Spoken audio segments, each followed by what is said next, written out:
اعوذ باللہ من الشیطان الرجیم، بسم اللہ الرحمن الرحیم۔ سورہ نحل آیت نمبر 101 میں اللہ تعالیٰ فرماتے ہیں، اور جب ہم کوئی آیت کسی دوسرے کی جگہ بدل دیتے ہیں اور اللہ جو نازل فرماتا ہے اسے خوب جانتا ہے، جو کافر کہتے ہیں تم تو اپنی طرف سے بنا لیتے ہو، ان میں اکثر نادان ہیں۔ آیت نمبر 102 میں اللہ تعالیٰ فرماتے ہیں، آپ کہہ دیں کہ اس کو رسول روح القدس تمہارا رب کی طرف سے لائے ہے حکمت کے ساتھ، تاکہ مومن کو ثابت قدم رکھے اور حکم ماننے والوں کے لیے ہدایت اور بشارت ہے۔ روح القدس یعنی جبرائیل علیہ السلام۔ آیت نمبر 103 میں اللہ تعالیٰ فرماتے ہیں، اور ہم کو معلوم ہے کہ یہ لوگ کہتے ہیں کہ اس رسول کو ایک شخص سکھا جاتا ہے جس کی طرح یہ اشارہ کر رہے ہیں، اس کی زبان تو عجمی ہے اور یہ قرآن صاف عربی زبان ہے۔ آیت نمبر 104 میں اللہ تعالیٰ فرماتے ہیں، بلا شبہ جو اللہ کی آیت پر نازل ایمان نہیں لاتے، اللہ ان کو کبھی راہ پر نہیں لائیں گا اور ان کے لیے دردناک عذاب ہے۔ آیت نمبر 105 میں اللہ تعالیٰ فرماتے ہیں، پس جھوٹ افطارا کرنے والے تو وہی لوگ ہیں جو اللہ کی آیت پر ایمان نہیں لاتے، اور یہ لوگ جھوٹے ہیں یعنی جھوٹے باتیں گھڑنے والے، افطار یعنی گھڑنا، جھوٹے باتیں گھڑنا۔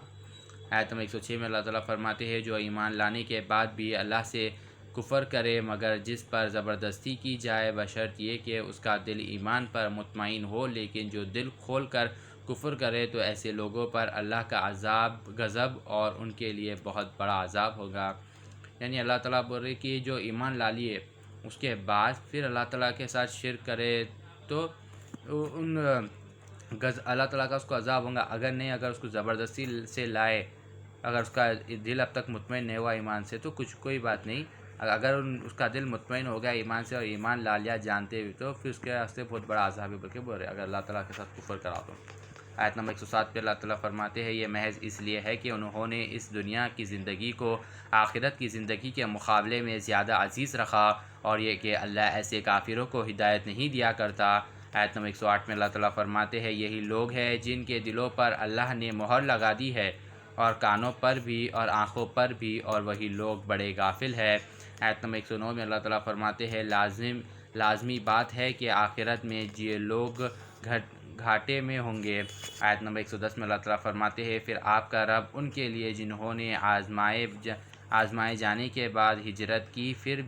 پھر جہاد کیا اور صبر کیا، تو آپ کا رب ان اعمال کے بعد بڑی مغفرت والا اور بڑی رحمت والا ہے۔ آیت نمبر 111 میں اللہ تعالیٰ فرماتے ہیں، جس روز ہر شخص اپنی طرف سے جھگڑ دے گا اور ہر شخص اس کو اس کے اعمال کا پورا بدلہ ملے گا اور ان پر ظلم نہ ہوگا۔ آیت نمبر 112 میں اللہ تعالیٰ فرماتے ہیں، اور اللہ ایک بستی والوں کی عجیب حالت بیان کرتا ہے کہ وہ امن و امان کی زندگی گزار رہے تھے، ان کو کھانے پینے کی ہر چیز ہر طرف سے بڑی فراغت سے ملتی تھی، تو انہوں نے خدا کی نعمتوں کا ناقدری کی، اور تو اللہ نے ان حرکت کے سبب ایک زبردست گھاٹ کا خوف کا مزہ ان کو چکھا دیا۔ آیت نمبر 113 میں اللہ تعالیٰ فرماتے ہیں، اور ان کے پاس انہی میں سے ایک رسول بھی آیا تو انہوں نے اس کو جھٹلایا، پھر ان کو عذاب نے آ پکڑا اور وہ ظلم نہ ہوگا۔ آیت نمبر 114 میں اللہ تعالیٰ فرماتے ہیں، جو چیزیں اللہ نے تم کو حلال اور پاک دی ہے ان کو کھاؤ اور اللہ کی نعمتوں کا شکر کرو اگر تم اس کی عبادت کرتے ہو۔ آیت نمبر 115 میں اللہ تعالیٰ فرماتے ہیں، تم پر تو صرف مردار کو حرام کیا ہے اور خون اور سور کے گوشت، اور جو اس چیز کو جس کو اللہ کے سوا کسی غیر کا نام لے کر کاٹ دیا جائے، پھر جو بہت بے چین ہو مگر لذت کا گہن نہ ہو اور حد سے آگے بڑھنے والا نہ ہو، تو اس کو خود کھا لینے کی اجازت ہے، اللہ بڑا ہی بخشنے والا اور مہربانی کرنے والا ہے۔ یعنی اللہ تعالیٰ بول رہے کہ تمہارے پر مردار یعنی جو مر گیا ان حرام ہے، اور سور کا گوشت حرام ہے، اور وہ چیز خون بھی حرام ہے، اور وہ چیز جو اللہ کے نام کے بغیر کسی اور کا نام لے کے کاٹ دی جائے وہ چیز حرام ہے، بلکہ اللہ تعالیٰ بول رہے اگر تم بھوکے ہیں، تمہارے کو بھوک لگ رہی، تمہارے کو لذت ہے یعنی تمہارے کو دبا کے بھوک لگ رہی، تمہارے کو کھانے کو 2-3 دن سے کھانا نہیں ہے، اور اگر تم حد سے آگے یعنی لمٹ سے آگے جانے والے نہیں ہیں، اللہ تعالیٰ جو احکام بولتے ہیں اس کو فالو کرنے والے ہیں، تو جب اس تمہیں کو تھوڑا کچھ کھا لینے کی، اس میں سے تھوڑا کچھ کھا لینے کی اجازت دے رہے اللہ تعالیٰ. اگر تمہیں کو بھوک ہے، تم نہیں رہ سکتے، اب کچھ تو بھی پرابلم ہے سمجھو، کہیں گئے اور ادھر کھانے کو کھانا نہیں ہے، 2-3 دن ہو گئے کھانے کو کچھ بھی کھانا نہیں ہے، اور تمہیں کو جو چیزیں حرام ہیں وہ ہے ادھر، تو اگر تم بہت ہی بے چین ہے اور تم اللہ کے لمٹس کے اندر ہے رہے، تو جب تم تھوڑا بہت کھا سکتے، تم خالی ایک طاقت رہنے کے واسطے. آیت نمبر 116 میں اللہ تعالیٰ فرماتے ہیں، اور جن چیزوں کے بارے میں تمہارا صرف زبانی جھوٹا دعویٰ ہے، ان کی نسبت یہ نہ کہا کرو کہ یہ حلال ہے اور یہ حرام ہے، کہ اللہ پر بہتان باندھو. بے شک جو لوگ اللہ پر جھوٹ باندھتے ہیں وہ فلاح نہ پائیں گے. آیت نمبر 117 میں اللہ تعالیٰ فرماتے ہیں، یہ چند روز عیش ہے اور ان کے لیے دردناک عذاب ہے. یعنی اللہ تعالیٰ بول رہے ہیں کہ ان کے لیے چند روز عیش ہے، یعنی دنیا کی زندگی ان کے واسطے عیش ہے، پھر بعد میں جب آخرت کا ٹائم آئیں گا، جب آخرت میں آئیں گے، جب ان لوگ کے واسطے دردناک عذاب ہے بول کے اللہ تعالیٰ بول رہے ہیں. آیت نمبر 118 میں اللہ تعالیٰ فرماتے ہیں، اور صرف یہودیوں پر ہم نے چند چیزیں حرام کر دی تھی جن کا بیان ہم اس سے قبل آپ سے کر چکے ہیں، اور ہم نے ان پر کوئی زیادتی نہیں کی تھی، لیکن وہ خود ہی اپنے اوپر ظلم کرتے تھے. آیت نمبر 119 میں اللہ تعالیٰ فرماتے ہیں، پھر آپ کا رب ایسے لوگوں کے لیے جنہوں نے جہالت کے سبب کوئی برا کام کیا، پھر اس کے بعد توبہ کی اور اپنے آپ کو درست کر لیا، تو آپ کا رب اس کے بعد بڑی مغفرت والا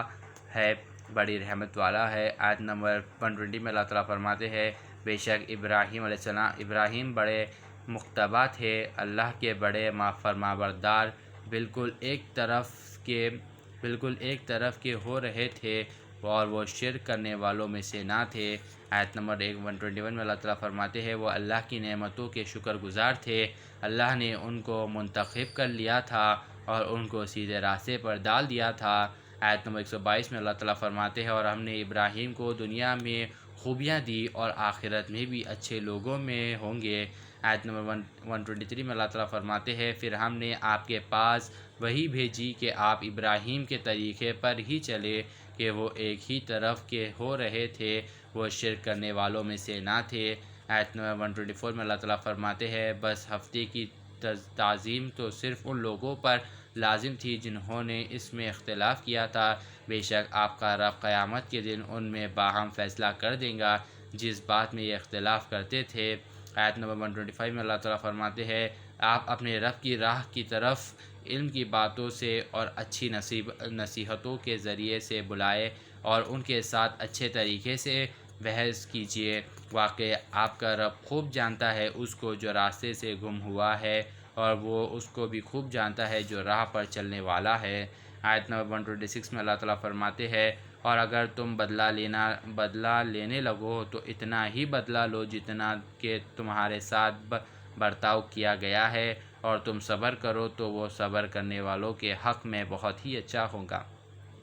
یعنی اللہ تعالیٰ بولے اگر تمہیں کوئی تکلیف دیے اور تم سے بدلہ لینا چاہ رہے تو تم بھی اس کو اتنا ہی بدلہ دیو جس سے تمہیں تکلیف ہوئی،